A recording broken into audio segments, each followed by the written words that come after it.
بسم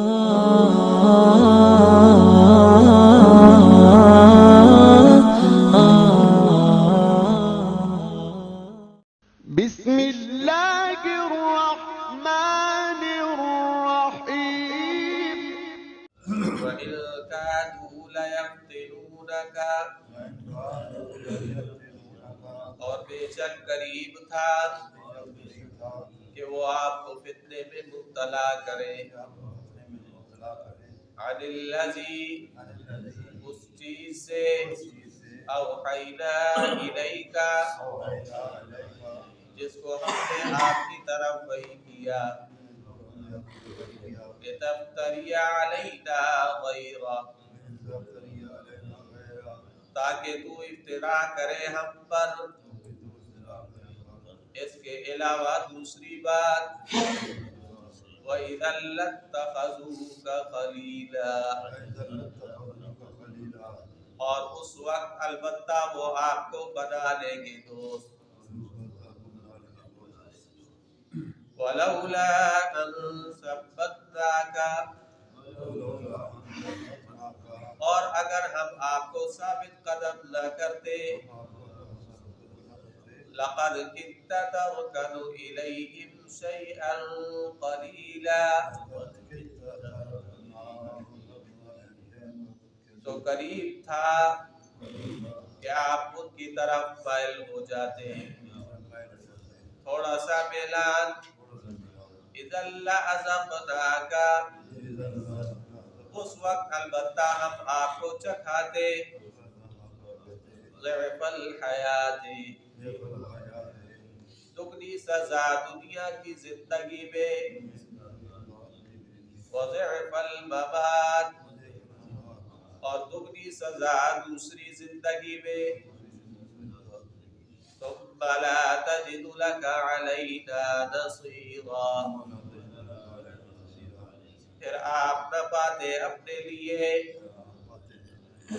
ہمارے اوپر کسی کو مددگار وَإِذْ كَادُوا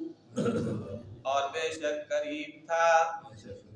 لَيَسْتَفِزُّونَكَ مِنَ الْأَرْضِ کہ وہ آپ کے قدم ہلا دیتے زمین سے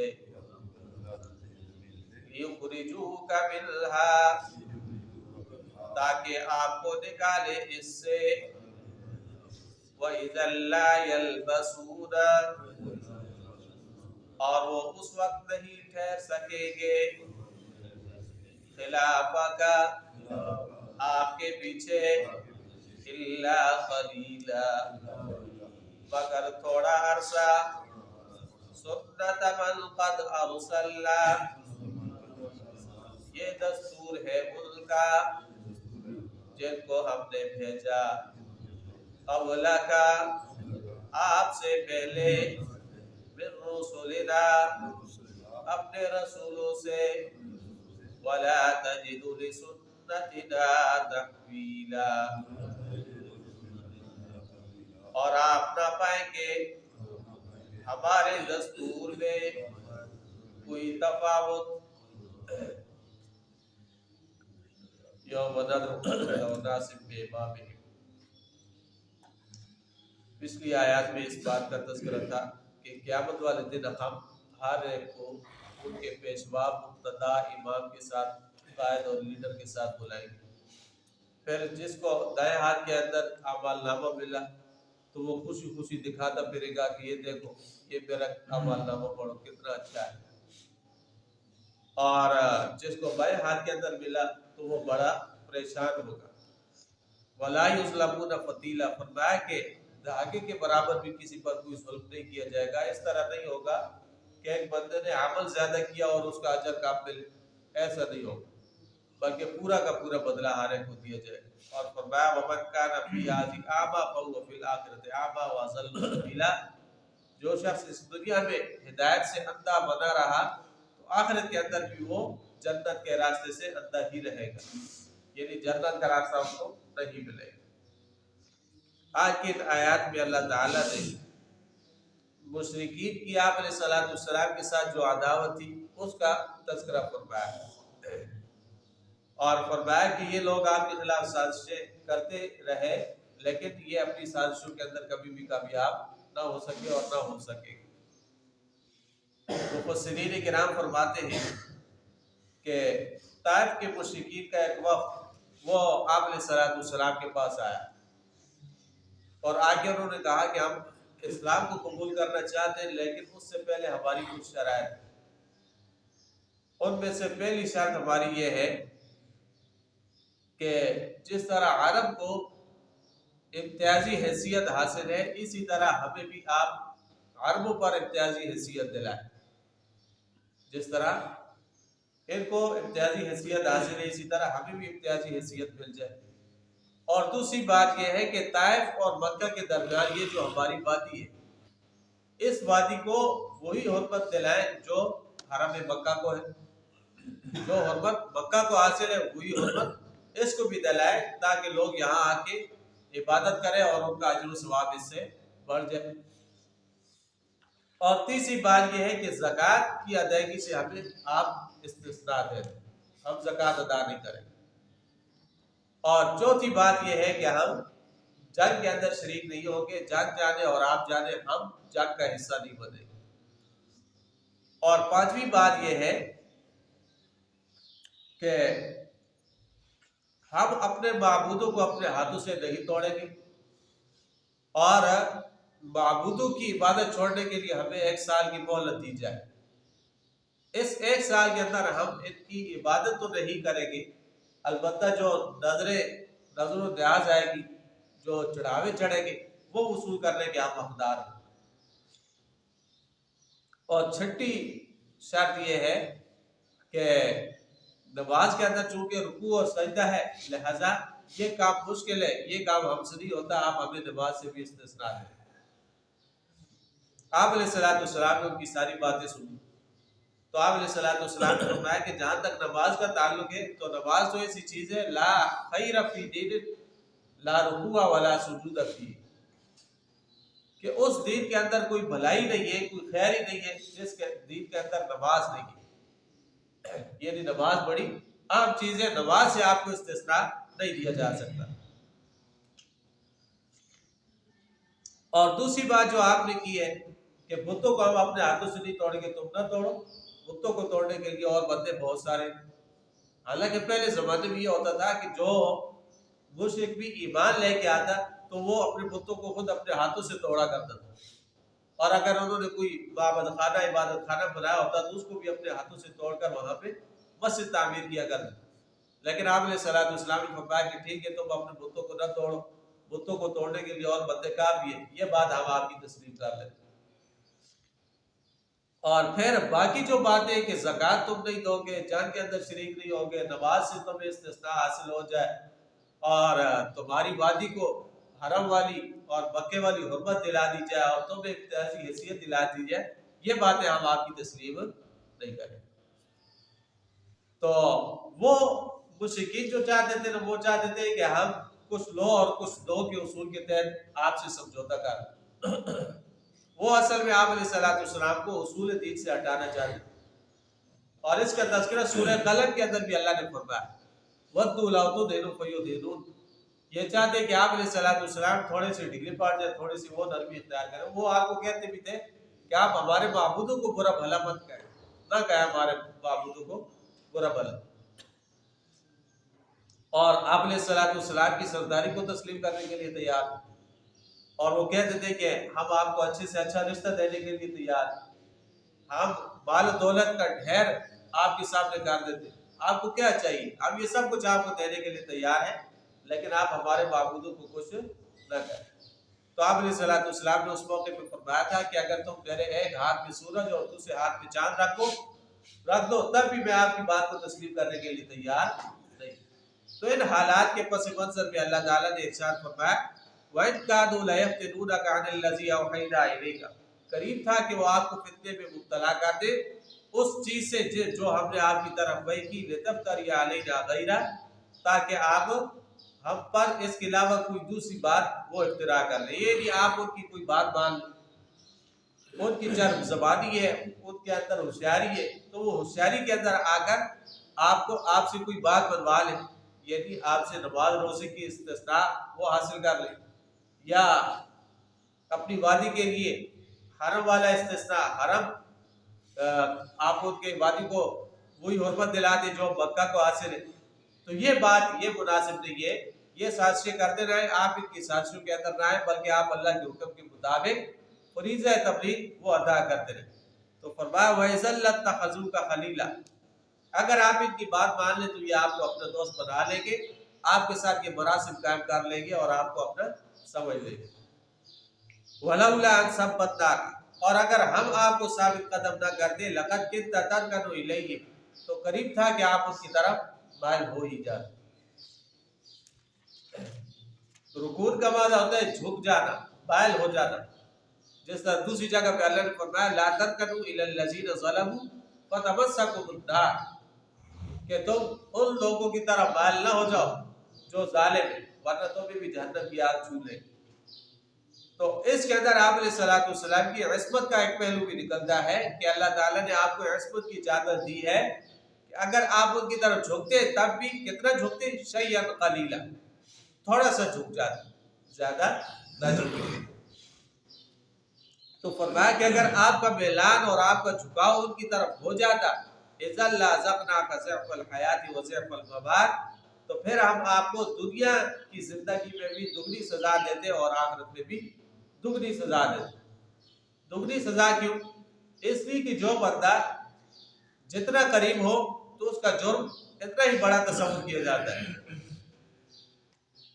جس طرح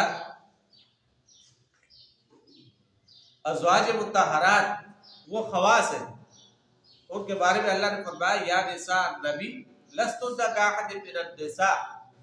آپ اور عورتوں جیسی نہیں ہو۔ پھر آگے کیا فرمایا یا نساء النبی من یأت منکن بفاحشۃ مبینہ یضاعف لها العذاب ضعفین، کہ جو بھی تم میں سے غیر اخلاقی حرکت کرے گی تو اس کو دگنی سزا ملے گی۔ کیوں؟ یہ خواص ہے۔ تو اسی طرح آپ علیہ الصلوۃ والسلام بھی خاص ہے۔ تو بسا اوقات ایسے ہوتا ہے کہ ایک چیز ہوتی ہے وہ عام لوگوں کے لیے جائز ہوتی ہے، لیکن نبی کے لیے وہ قابل گرفت ہوتی ہے، نبی خاص ہوتا ہے۔ تو آپ علیہ الصلوۃ والسلام کو فرمایا اذا لازقناک ضعف الحیات وضعف الممات، اگر آپ ان کی طرف جھک جاتے تو ہم آپ کو سزا دیتے، ثم لا تجد لک علینا نصیرا، پھر آپ ہمارے اوپر کسی کو مددگار نہ پاتے، کوئی بھی آپ کی مدد کو نہ آتا۔ تو آپ انسان دیکھیں کہ اگر اعمال کو چھوڑنے پر نبی کی گرفت ہو سکتی ہے تو عام لوگوں کو پھر اس سے زیادہ وہ ڈرنا چاہیے۔ اس لیے حضرت شیخ الاسلام رحمۃ اللہ علیہ فرماتے ہیں کہ دو آیات کی تلاوت کرتے وقت انسان دوزانو ہو کر خشیت کے ساتھ اللہ کی شان جلال اور شان جبروت کو سامنے رکھے اور اللہ سے ڈرے، اور وہی طریقہ اختیار کرے جو آپ علیہ الصلوۃ والسلام نے کیا۔ وہ کیا تھا کہ آپ علیہ الصلوۃ والسلام یہ دعا کیا کرتے تھے اللہم لا تکلنی الی نفسی طرفۃ عین، اے اللہ مجھے آنکھ جھپکنے کی دیر بھی اپنے نفس کی طرف مائل نہ کرنا، بلکہ ہمیشہ میری دستگیری فرماتا کہ میں غلطیوں سے محفوظ رہوں اور نیکیاں اور اعمال صالحہ وہ میں کرتا رہوں۔ ثم لا تجد لك علينا نصيرا وإن كادوا ليستفزونك من الأرض، اور بے شک قریب تھا کہ وہ آپ کے قدم زمین سے ہلا دیتے۔ استفزاز کا معنی ہوتا ہے ہلا دینا، جھنجھوڑ دینا، جس طرح درخت کو جھٹکے دے دے کر کمزور کر دیا جاتا ہے، تو یہ وہی حرکت آپ کے ساتھ بھی کرنا چاہتے، وہی حال آپ کے ساتھ بھی کرنا چاہتے۔ وَإِن كَادُوا لَيَسْتَفِزُّونَكَ مِنَ الْأَرْضِ، آپ کے قدم زمین سے ہلا دے،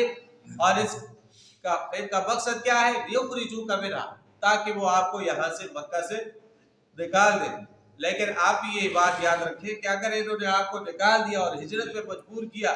وَإِذًا لَا يَلْبَسُونَ خِلَافَكَ إِلَّا قَلِيلًا، تو پھر آپ کے بعد یہ تھوڑے دن ہی ٹھہریں گے، زیادہ دن یہ بھی نہیں ٹھہر سکیں گے۔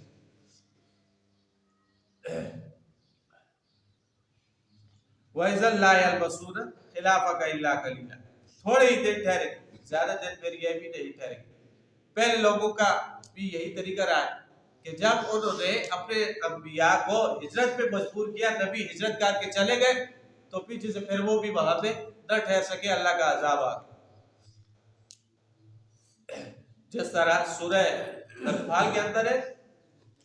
کہ مشرکین نے اپنے لیے بددعا کی تھی، اللہم ان کان ھذا هو الحق من عندک فامطر علینا حجارۃ من السماء او ائتنا بعذاب الیم۔ کہ اللہ اگر محمد صلی اللہ علیہ وسلم کا لائے ہو دین سچا ہے تو تو ہم پر آسمان سے پتھر برسا۔ تو اس کے جواب میں اللہ نے کیا فرمایا تھا، وما کان اللہ لیعذبهم وانت فیہم، جب تک آپ ان کے اندر ہیں تو ہم ان کو عذاب نہیں دیں گے۔ تو پھر ایک وقت ایسا ہے جب مسلمانوں کو مجبور کر دیا گیا اور دو جماعتیں مسلمانوں کی حبشی کی طرف ہجرت کر دی گئی، باقی جو پیچھے مکہ کے اندر رہ گئے ان پر بھی عرصہ حیات تانگ ہوا، تو بالآخر انہیں بھی ہجرت کرنا پڑی، وہ بھی مدینہ منورہ کی طرف ہجرت کر گئے اور آپ علیہ الصلوۃ والسلام بھی مہاجر بن گئے۔ آپ علیہ الصلوۃ والسلام نے بھی مکہ مکرمہ چھوڑ دیا، مدینہ منورہ چلے گئے۔ پھر دنیا نے دیکھا کہ آپ علیہ الصلوۃ والسلام کو مکہ چھوڑے ہوئے ابھی 1.5 سال کا عرصہ گزرا تھا، بدر کا معرکہ پیش آ گیا۔ تو بدر کے اندر یہ سارے کے سارے کفار اکٹھے ہو گئے اور آپ علیہ الصلوۃ والسلام نے مسلمانوں کی جماعت سے فرمایا تھا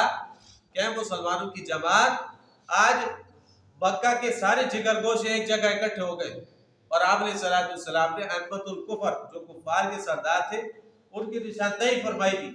کہ یہ کافر اس جگہ پہ آ کے مرے گا، یہ اس جگہ پہ آ کے مرے گا، یہ اس جگہ پہ گرے گا۔ اس طرح آپ علیہ الصلوۃ والسلام نے نشاندہی فرمائی۔ پھر بدر کا معرکہ ہوا تو بدر کے اندر کتنے مسلمان شریک تھے؟ 313 تھے، اور مقابلے میں ہزاروں کی جماعت تھی اور مسلمان بے سر و سامانی کی حالت میں تھے، لیکن اللہ تعالیٰ نے مسلمانوں کو وہاں پہ فتح عطا فرمائی۔ اور حدیث شریف کے اندر آتا ہے کہ ہر کافروں کا سردار اسی جگہ پہ آ کے گرا جہاں پہ آپ علیہ الصلوۃ والسلام نے نشاندہی فرمائی تھی۔ تو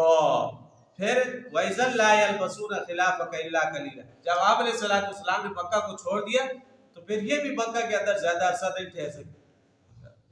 ایک کہیں بھی قدم پھر اکھڑ گئے۔ وَإِذًا لَا يَلْبَسُونَ خِلَافَكَ إِلَّا قَلِيلًا، فرمایا سُنَّتَ مَنْ قَدْ أَرْسَلْنَا قَبْلَكَ مِن رُّسُلِنَا، یہ دستور ہے ان کا جن کو ہم نے آپ سے پہلے اپنے رسولوں میں سے بھیجا۔ یعنی رسول جب تک ان کے اندر موجود تھے تب تک عذاب نہیں آیا، جب رسول کو انہوں نے ہجرت پہ مجبور کیا اور رسول اور نبی نے وہ علاقہ چھوڑا تو اس کے بعد فوراً ان پر عذاب آ گیا۔ تو فرمایا وَلَا تَجِدُ لِسُنَّتِنَا تَحْوِيلًا، اور آپ ہمارے دستور کو کے اندر تفاوت نہیں پائیں گے، یعنی وہی دستور جو ان کے لیے وہی آپ کے لیے بھی، جب تک آپ کے ان کے اندر ہیں ہم ان کو عذاب نہیں دیں گے، لیکن جب آپ ہجرت کر کے جائیں گے تو پھر یہ بھی نہیں ٹھہر سکیں گے، ان کے اوپر بھی اللہ کا عذاب آ جائے گا۔ پھر اسی طرح ہوا، آپ علیہ الصلوۃ والسلام نے مکہ چھوڑا، پھر بدر کا معرکہ آیا، مکہ فتح ہو گیا۔ جب مکہ فتح ہو گیا تو پھر بالکل آہستہ آہستہ بالکل یہ بلیا بیٹھ ہو گیا، بالکل ختم ہو گیا۔ تو فرمایا لا تجد لسنتنا تحویلا، اللہ جل شانہ بشریعت علم اور عمل نصیب۔ وَلَقَدْ يَسَّرْنَا الْقُرْآنَ لِلذِّكْرِ فَهَلْ مِن مُّدَّكِرٍ